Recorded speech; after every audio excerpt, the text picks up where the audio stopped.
오늘은 초대교회의 교부였던 폴리카베의 이야기로 시작하겠습니다. 마가의 다락방 가운데 임한 이 성령이 임하시고 초대교회는 놀라운 부흥을 경험합니다. 예수님의 제자들, 또 바울과 같은 사도들뿐 아니라 당시의 성도들은 핍박은 물론이고 생명까지도 내어가며 예수님의 복음을 증거합니다. 이러한 일들은 세대가 바뀌어서도 계속 이어집니다. 그 예수님의 제자들의 제자들이 이 본격적인 활약을 하는 시대를 교부 시대라고 부릅니다.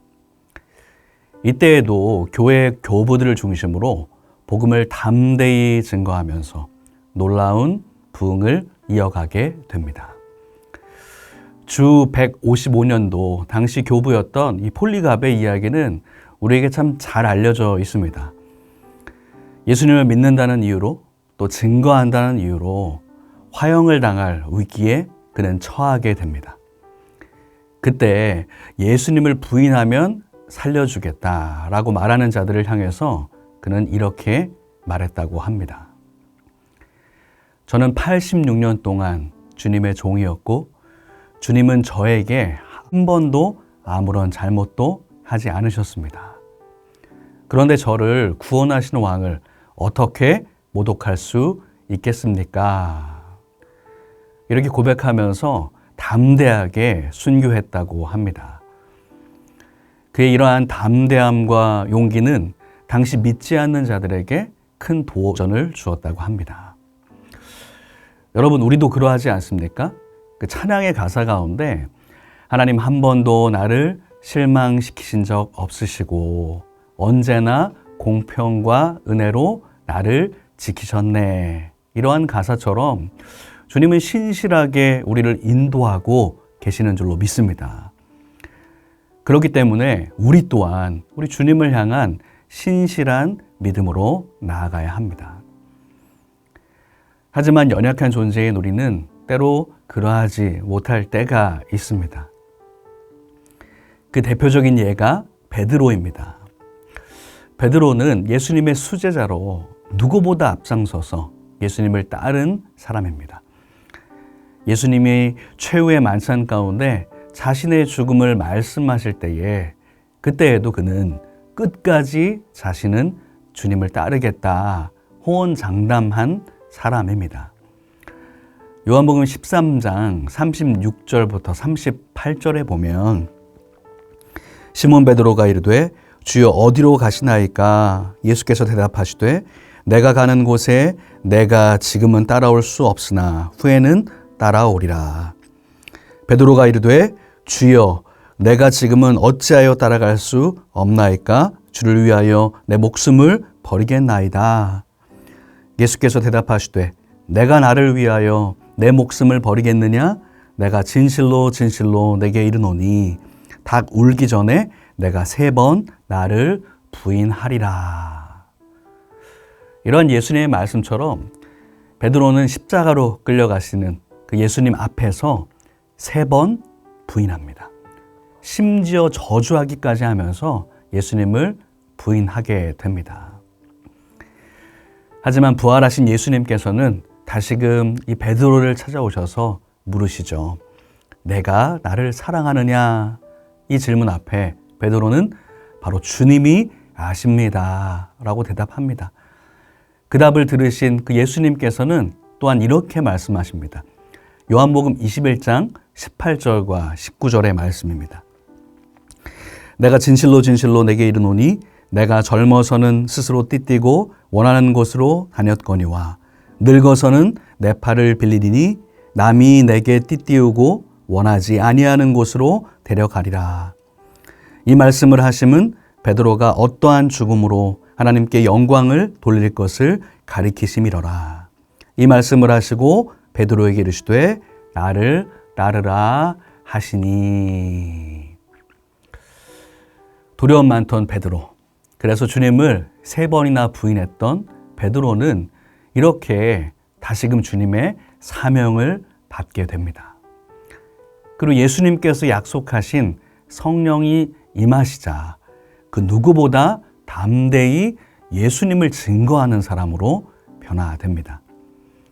그리고 이 말씀과 같이 복음을 전하다가 순교하게 됩니다.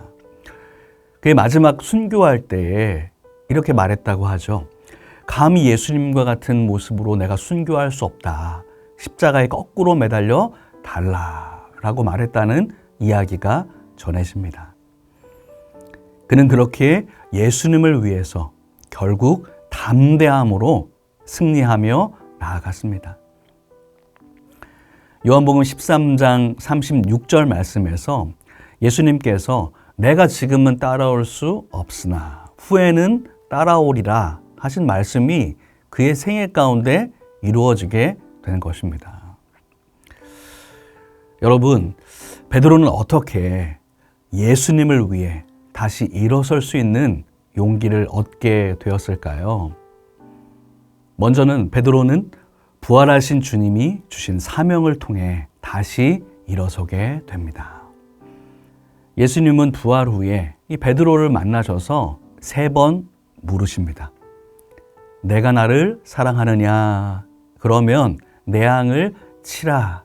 이렇게 반복해서 질문하시고 대답하십니다. 마치 베드로가 3번 부인한 것을 다시금 치유하려는 듯이 3번 다시금 질문하시면서 그에게 사명을 부여해 주십니다. 바로 생명을 걸고 예수님을 따르라. 이러한 사명을 주신 것입니다. 이 사명을 받은 베드로는 그 예수님의 말씀 그대로 생명을 다해서 주님을 따르며 증거하는 사람으로 변화됩니다. 바로 주님이 주신 사명이 그를 변화시키신 것입니다. 성도님들, 주님께서는 여러분들에게 또한 어떠한 사명을 주셨습니까? 여러분들은 그 사명대로 지금 살아가고 계십니까? 베드로가 예수님의 사명을 다시 받으면서 일어선 것 같이 우리 또한 다시금 주님께서 나에게 주신 소명 또한 사명을 기억하면서 그 길을 따라가시기를 바랍니다. 나를 따르라 하신 그 예수님의 사명은 우리 잠자고 있는 우리를 다시금 깨워서 새롭게 할 줄로 믿습니다. 또 한 가지 생각해 보고 싶은 것은 베드로는 예수님의 약속하신 성령을 통해 다시 일어서게 됩니다.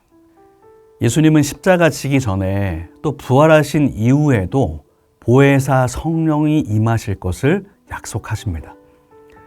그리고 제자들이 이 마가의 다락방에 모여서 함께 기도할 때에 이 성령의 충만함이 임하십니다. 그때부터 이 제자들은 180도 바뀌어서 비로소 생명을 걸고 복음을 전하는 자들로 변화합니다. 성령이 임하시고 이 베드로가 설교할 때에 한 번에 3,000명이나 되는 사람들이 주님을 믿게 되는 이 놀라운 역사가 일어나기도 합니다. 바로 주님이 약속하신 성령이 임하시니까 베드로는 완전하게 변화한 것이죠. 사랑하는 성도 여러분, 베드로를 변화시키신 성령님은 지금도 우리 안에 계셔서 우리를 변화시키실 줄로 믿습니다. 주님은 성령님을 보내주셔서 두려워하던 베드로, 용기 없던 베드로, 그래서 주님을 3번이나 부인하던 베드로를 변화시키셔서 그의 생명을 다하여서 순교하기까지 주님을 증거하는 사람으로 만드셨습니다. 사랑하는 성도님들, 우리는 매일의 삶 가운데 얼마나 담대함으로 예수님을 드러내고 있습니까? 또 증거하고 있습니까? 여러분의 가정에서, 학교에서, 직장에서, 삶의 자리에서 예수님을 위해서 일어나실 수 있는 그러한 용기가 있으십니까? 우리에게 허락하신 그 예수님의 사명을 통해서 바로 나를 따르라 하신 그 말씀에 순종함으로 우리는 담대히 일어설 수가 있습니다. 또 예수님이 약속하신 성령을 통해서 성령이 너희에게 임하시면 땅끝까지 내 증인이 되리라 하신 말씀에 순종함으로 우리는 담대히 일어설 수가 있습니다.